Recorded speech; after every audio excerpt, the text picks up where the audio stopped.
تو اللہ کو جگہ جگہ قرآن میں کہا، کوئی بھی کتاب اٹھاؤ نا تو اس کے اوپر کتاب لکھنے والے کا نام ہوتا ہے اور کتاب کا نام ہوتا ہے۔ لیکن تم بائبل اٹھا لو، جتنی آسمانی کتابیں، زبور، توریت، قرآن، انجیل، ساری کتابیں اٹھا لو تو شروع میں کس ٹاپک پر وہ کتاب ہے یہ کہیں لکھا نہیں ملے گا۔ قرآن کے شروع میں قرآن مجید، قرآن حکیم یہ لکھا ہوا ملے گا۔ بائبل، گیتا، ہاں یہ سب جو آسمانی کتابیں مانی جاتی ہے، توریت، انجیل، زبور یہ لکھا ہوا ملے گا۔ اور ہر کتاب اس کو کس نے لکھا وہ نام لکھا ہوتا ہے نیچے، پھر پہلی بار کہاں سے چھپی، کتنی چھپی، یہ سب لکھا ہوتا ہے۔ لیکن آسمانی کتابوں پر یہ لکھا نہیں ملے گا۔ اب وہ کتاب ڈاکٹری کی ہے، انجینئر کی ہے، وکیل کی ہے، ہاں یا دنیاوی قانون بتانے کی ہے، یا کیا بتانے کی ہے، کچھ لکھا ہوا نہیں ہے۔ لیکن قرآن کا جو ٹاپک ہے وہ انسان ہے۔ سارے انسانوں کی فلاح، سارے انسانوں کی کامیابی، سارے انسانوں کو جینے کی راہ بتانے کا جو کام ہے وہ قرآن کرتا ہے۔ اور جو آئے گا اسے پکڑ لے گا، اسے لے لے گا، اس کو اپنی زندگی میں اپنا لے گا، اس پر عمل کرے گا، اس پر چلے گا تو دنیا میں بھی اس کی برکت ملے گی۔ اللہ نے تو کہا قرآن سے پہلے جو توریت اور انجیل آئی تھی نا، وَلَوْ أَنَّهُمْ أَقَامُوا التَّوْرَاةَ وَالْإِنجِيلَ، انجیل والے، توریت والے، یہ دو نام اللہ نے لیا۔ اور جتنی کتابیں حضرت آدم کے زمانے سے، صحف ابراہیم اور موسیٰ، جتنی کتابیں آئی ہیں، اگر یہ اس پہ چلتے، اس کو پڑھتے، اس کو سمجھتے، اس پر عمل کرتے اور اس کے اوپر پوری دنیا کو لانے کی کوشش کرتے تو انعام کیا سنا رہا ہے اللہ تعالیٰ؟ لَأَكَلُوا مِن فَوْقِهِمْ، اوپر سے اللہ روزی ٹپکا کے دیتا۔ من و سلوہ دیا تھا اللہ نے، ڈائریکٹ کچھ کرنا نہیں پڑتا تھا۔ لَأَكَلُوا، اللہ نے کھلاتا، اور اللہ جسے کھلا دے۔ ایک ملک کا پرائم منسٹر، ایک امیر آدمی، ایک پیسے والا، ہاں اگر کسی کو کھانا کھلا دے یا کسی کو دعوت دے تو لوگ بولیں گے بس اب تو تیری شادی ہو گئی، تو بچوں کو خاموش کراؤ، تجھے کون کون کیسے کیسے کھلا رہا ہے سب کو بٹھا دو بچوں کو۔ ارے کوئی ایک تو جاؤ ادھر کہو، نہیں بٹھاؤ، اندر ہی بیٹھنے دو، ادھر ہی بیٹھنے دو، ادھر پیچھے اور مستی کریں گے، ادھر ہی اپنی رہنمائی میں ایسی ادھر ہی بٹھانے کا، جب بیان ہوگا تو پیچھے چلے جائیں گے۔ تو اللہ کہتا ہے کہ اگر توریت اور انجیل والے اس کو قائم کرتے تو اللہ اوپر سے رزق ٹپکا کر دیتا۔ ایک دنیا کے معمولی انسان کی شادی میں، دعوت میں، گھر میں ہم چلے جائیں تو تصور نہیں کر سکتے۔ بندے نے تو اٹیمپٹ کیا ہے، ایک ایک لقمہ، 4 طرح کے سالن، 4 طرح کی دال، 10 طرح کی بھاجی، آئس کریم، ٹھنڈا گرم، یہ وہ، ایک ایک لقمہ بھی لیے نا تو آپ کا پیٹ بھر جائے گا۔ یہ دنیا کے انسانوں کی مہمان نوازی ہے۔ اللہ جسے کھلائے گا، اللہ کی مہمان نوازی میں جو آ جائے، اللہ جسے کھلانے لگے اسے کیا کم پڑے گا؟ تو اللہ کہتا ہے کہ اگر جو کتابیں ہم نے حضرت آدم کے زمانے سے قیامت تک انسانوں کو دی ہے، اگر اس کو قائم کرتے، اس کے ایک ایک حکم کو، ایک ایک بات کو لے کر چلتے، اپنی زندگی میں بساتے، اپنے گھر بار، بیوی بچے، ان کو اس پر چلنے کی تاکید کرتے، بازو والا گھر دیکھتا وہ بھی اس پہ چلتا، گلی محلے کا ماحول بنتا، پورا گاؤں سدھرتا، اور گاؤں سدھرنے کے بعد 1 2 4 10 15 20 اسٹیٹ، ڈسٹرکٹ اور پورا ملک اور پوری دنیا میں سدھار آتا۔ تو اللہ نے اپنی طرف سے آسمان سے ٹپکا کر روزی دیتا۔ ہر گھر میں مسئلہ ہے، ہر کمانے والا، پہلے تو ایک کماتا تھا، پورے گھر بیٹھ کے کھاتے تھے، اب پورے گھر والے بچے سے لے کے بڑے سب کما رہے ہیں، لیکن سب کی ضروریات پوری نہیں ہو رہی۔ یہ کیوں تکلیف اور پریشانی ہے؟ ہماری روزی تنگ کیوں کر دی گئی ہے؟ اور جو روزی کما رہے اطمینان اور سکون کیوں نہیں حاصل ہو رہا؟ اس میں اپنی ضروریات پوری کیوں نہیں ہو رہی؟ ذہن سکون، بدن، دماغ اور صحت کیوں حاصل نہیں ہو رہی؟ کیوں ہاسپٹلوں کے نمبر ہم لگا رہے ہیں؟ کیوں جا جا کر ہاسپٹلوں میں بیٹھے ہوئے ہیں؟ کیوں دھڑا دھڑ بڑے بڑے آئی سی یو جیسے ہاسپٹل کھول رہے ہیں اور پورا گھر پریشان ہے؟ 8 لوگ ہیں تو 8 کے 8 بولیں گے، کہ میں بہت سخی ہوں، مجھے ڈاکٹر کی ضرورت نہیں ہے، مجھے کوئی دوا کی ضرورت نہیں ہے، میں سال بھر سے ڈاکٹر کے پاس گیا نہیں اور انشاءاللہ نہ جاؤں گا، میں سخی ہوں، میری صحت بھی اچھی ہے. اگر 8 لوگ گھر میں تو کوئی ایک بندہ چاہے جوان ہو، چاہے بچہ ہو، چاہے عورت ہو، چاہے مرد ہو، چاہے بوڑھا ہو، کوئی یہ کہے گا نہیں. اب یہ بے برکتی کیوں آ گئی؟ اللہ نے پہلے کی قوموں پر عذاب بھیجا، قومیں ہلاک کی، پتھر بھیجا، آگ کی بارش کی، پانی میں ڈبایا. اب اللہ کے رسول کی رو رو کر دعا تھی کہ میرے ماننے والے، اللہ تیرے ماننے والے، قرآن کے ماننے والے، لا الہ الا اللہ محمد رسول اللہ کہنے والے، اپنے آپ کو مسلمان کہنے والے، اللہ کسی بڑے عذاب میں ان کو ایک ساتھ ہلاک مت کرنا. یہ اللہ کے رسول کی دعا پوری ہوئی. آپ نے کہا کہ ان کو اختلاف سے بچانا، یہ دعا پوری نہیں ہوئی. آپ نے کہا کہ ان کو بڑے عذاب سے بچانا، ایک ساتھ ہلاک مت کرنا. بڑے عذاب سے اللہ نے بچا لیا، لیکن یہ چھوٹا چھوٹا ایک گھروں میں جو عذاب ہمارے آگے گھس گیا ہے، ہماری صحت میں، ہمارے ذہن میں، ہمارے سوچ اور وچار میں چڑچڑاپن، غصہ، صحت نہیں ہے، صحیح چیز تھوڑا 2 روٹی بھی کھانے کو من نہیں ہو رہا، کھاؤ تو الگ پرابلم شروع ہو جا رہے. ہر گھر کے ہر فرد کا یہی مسئلہ ہے. تو ان سب چیزوں کا علاج اللہ تعالیٰ بتاتا ہے. بیچارے جماعت والے آتے ہیں، بیان کرتے ہیں، کھڑے ہوتے ہیں، جماعت میں جانے کے لیے نام لکھتے ہیں، آپ کو نماز کے لیے آنے کی کوشش کرتے ہیں، گشت کرتے ہیں، کھینچ کھینچ کر لاتے ہیں، فجر میں آؤ. لیکن توفیق ہم کو ہوتی ہے کہ کیوں نہیں ہوتی؟ اللہ تعالیٰ قرآن میں کہتا ہے کلو، کھاؤ، مما فی الارض حلالا طیبا، کلو من الطیبات واعملوا صالحا. اچھی چیزیں کھاؤ تو نیک عمل کا بدن میں طاقت پیدا ہوگی. ایک گاڑی ہوتی ہے، 2 ویلر، 4 ویلر، ایروپلین، ٹرین، جتنی گاڑیاں انسان بناتا ہے اس کا ایک کیٹلاگ دیتا ہے. اس میں ڈیزل چلے گا، پیٹرول چلے گا، کب بھرنا ہے، کتنا بھرنا ہے، اوور فلو ہو جائے گا تو گاڑی پھر بند ہو جائے گی، اوور فلو بھی نہیں کرنا ہے. اس کا ایک طریقہ ہے. یہ بدن اللہ نے بنایا ہے اور اس بدن کو اللہ نے اتنا بہترین، خلقنا الانسان فی احسن تقویم، بہترین ساخت پر پیدا کیا.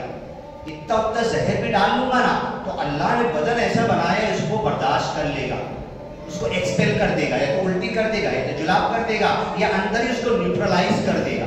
بدن اتنا اللہ نے. اور ایک انسان کی بنائی ہوئی گاڑی میں ذرا سا کچھ گڑبڑ ڈال تو رک جائے گی. دیکھو گیریش والے بیٹھے ہوئے ہر ایک کو سمجھاتے ہیں.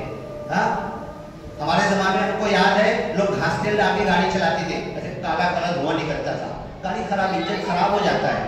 یہ بدن اللہ نے اتنا بہترین بنایا ہے اور اس میں کیا کھاؤ، کیا پیو، کیا حلال ہے، کیا طیب ہے. اب مجھے صبح اٹھنے دل نہیں ہو رہا، رات میں جلدی نیند نہیں آ رہی، دن میں کام کر رہا تو کام میں دل نہیں لگ رہا، چڑچڑ، غصہ، بچے کو بھی ڈانٹ رہا، بیوی کو بھی ڈانٹ رہا، گھر میں کھانے گیا تو روٹی اٹھا کے پھینک دیا، سالن بھی اچھا نہیں لگ رہا. یہ سب کیوں ہو رہا ہے؟ کہ ہماری صحت ساتھ نہیں دے رہی. اس بدن کو جیسے چلانا تھا اللہ دونوں چیزیں سکھاتا ہے. اقرأ باسم ربک الذی خلق، اس رب کے نام سے پیدا کرو جس نے تمہیں پیدا کیا. کیسے پیدا کیا؟ کیسے تمہارا بدن ہے؟ یہ بدن کیسے اچھا رہے؟ اگر آپ تدبیر پر چلو گے، prevention is better than cure, احتیاط کرو گے تو تمہیں علاج کی ضرورت نہیں پڑے گی. پہلے کے لوگ، ہمارے دادا، ہمارے امی، ہمارے ابو جی بتاتے تھے حکیم جی کے پاس دوا لینے جاؤ تو دوا تو کم دیتا تھا، احتیاط اور پرہیز زیادہ بتاتا تھا. یہ کھانا، یہ مت کھانا، ایسا کرنا، اس ٹائم سو جانا، اس ٹائم اٹھ جانا، اس ٹائم کام کرنا، یہ پورا شیڈیول دے دیتا تھا. اللہ کی قسم آج بھی جتنے دھڑا دھڑ مالیگاؤں میں بڑے بڑے ہاسپٹل کھلے ہیں، اور چلو میرے ساتھ دکھاتا ہوں، ہمارا تو کام ہی ہے یہاں سے لے کے ناسک، اورنگ آباد، دھولیا، کہاں بڑے شہروں میں سیریس پیشنٹ کو ہم لے کر جاتے ہیں. ہم تو دیکھ رہے ہیں. آپ آؤ، آپ کو ہم بتائیں گے پوری جو پراپرٹی زندگی پر کمایا تھا انہوں نے، آئی سی میں انہوں نے کہہ دیا بیٹے کو بیچ کر بھر دو، لیکن سکھ نہیں مل رہا، بدن میں سکھ نہیں آ رہا. بدن اچھا نہیں ہو رہا، بچے بھی، اب بچوں کی کمائی بھی ڈسٹرب، ابا کے پیچھے، دادی کے پیچھے، دادا کے پیچھے، گھر والوں کے پیچھے، پراپرٹی بیچ کر بھی نہیں ہونے والا. یہ کیوں ہو رہا ہے؟ کہ ہم نے اس بدن کو جو اللہ نے بنایا تھا، کلو واشربو ولا تسرفو، کھاؤ پیو اور زیادہ نہیں. کلو مما فی الارض حلالا طیبا، کھاؤ پیو جو کچھ حلال اچھی چیز ہے.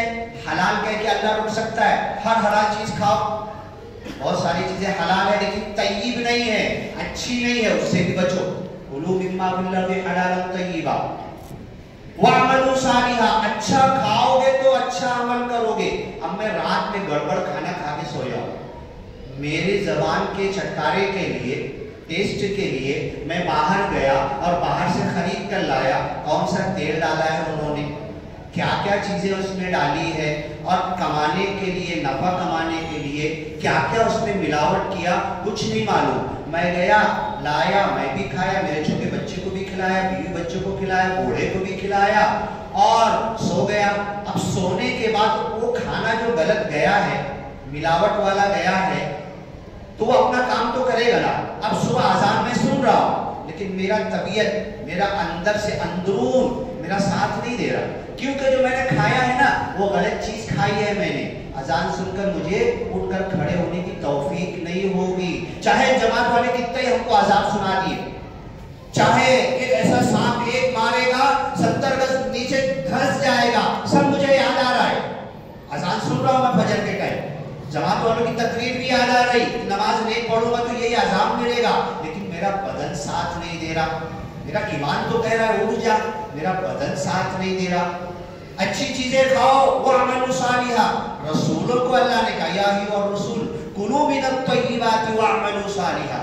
رسول نبی کیا چائنیز کھاتے تھے آ کر، کیا ہوٹلوں پر، کیا نکڑ چوک پہ بیٹھ کر خراب تیل کا پاپڑ بھجیا سموسا نبی رسول یہ کھاتے تھے؟ اللہ نے ان کو تاکید کیوں کی؟ یا ایھا الرسول کلوا من الطیبات، اچھی چیزیں کھاؤ، وَاعْمَلُوا صَالِحًا، تو اچھے عمل کا جذبہ پیدا ہوگا. اب صبح میں اذان سن رہا، اٹھنے کی جو طبیعت نہیں ہو رہی نا، کام میں دل نہیں لگ رہا، بچے کو ڈانٹ رہا ہوں، مار رہا ہوں، بیوی سے جھگڑا ہو رہا ہے، باپ کی بات نہیں سن رہا، باپ کی اطاعت نہیں کر رہا، گیا کام پر تو اس سے بھی جھگڑا ہو رہا، کوئی آیا گرے سے بھی اچھی بات نہیں کر رہا. یہ سب کیوں ہو رہا؟ کہ میرے منہ سے جو کھانا میں نے ڈالا میرے پیٹ میں غلط کھانا گیا.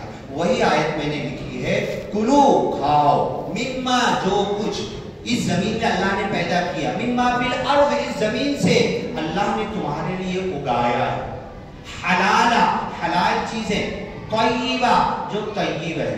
اب میں نے تو اپنے آپ کو مبتلا کر لیا. کتنا بج رہا ہے؟ وہ گھڑی بند ہے کیا؟ کتنا بجے سے؟ 1:05. میں نے اپنے آپ کو مبتلا کر لیا. میں نام بتانے کی ضرورت نہیں، ایک میرے بہت اچھے دوست ہیں، عالم بھی ہیں، وہ کہنے لگے جب میں نے بتایا کہ بھائی دیکھو میرا کھانے پینے کا معاملہ بہت احتیاط ہے، آپ اگر 1000 چیز کا نام لوگے نا، 1000 چیز میں سے 2000 چیز میں نہیں کھاتا. کیسے بولے 1000 میں سے 2000؟ کیونکہ ہر چیز میں 3-3 4-4 چیز آپ ڈالے ہوئے. کسی میں حلوہ لائے تو اس میں شکر بھی ہے، اس میں ڈالڈا بھی ہے، اس میں یہ بھی ہے وہ بھی ہے. اب ایک حلوے میں 4 چیز نہیں کھاتا، میں ڈالڈا بھی نہیں کھاتا اور نہیں کھانا چاہیے، اور یہ چیزیں نقصان دینے والی. تو بولے کھاتے کیا ہو؟ بولو اللہ نے جو کہا ہے کلوا مما فی الارض حلالا طیبا.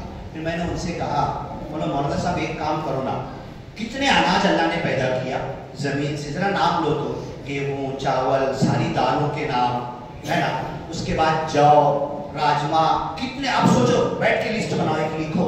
دیکھو میں آپ کو ایک گارنٹی دیتا ہوں، اس منبر رسول اور اس مصلی سے کھڑے ہو کر اللہ کی قسم ہمیں دکھ ہوتا ہے، افسوس ہوتا ہے. میں اپنے بھائی کو فون کرتا ہوں، اپنے دوستوں کو فون کرتا ہوں، اپنے رشتہ دار کو فون کرتا ہوں کہ اجتماع میں آنا ہے، بیٹھنا ہے، اچھی باتیں سننا ہے. تو دوست بھی بولتا ہے کہ میں میرے دادا کو لے کے دوا کھانا جا رہا ہوں. میرا بھائی بھی بولتا ہے میرے بچے کو لے کر میں ہاسپٹل میں ایڈمٹ ہوں. میرا دوست بھی بولتا ہے گھر کے 3 لوگ بیمار ہیں. جو شیڈیول بنتا ہے دین کے کام کے لیے، کوئی آگے بڑھتا ہی نہیں کام، ہر کوئی پریشان ہے اس کے اندر. اللہ کی قسم 1 سال میں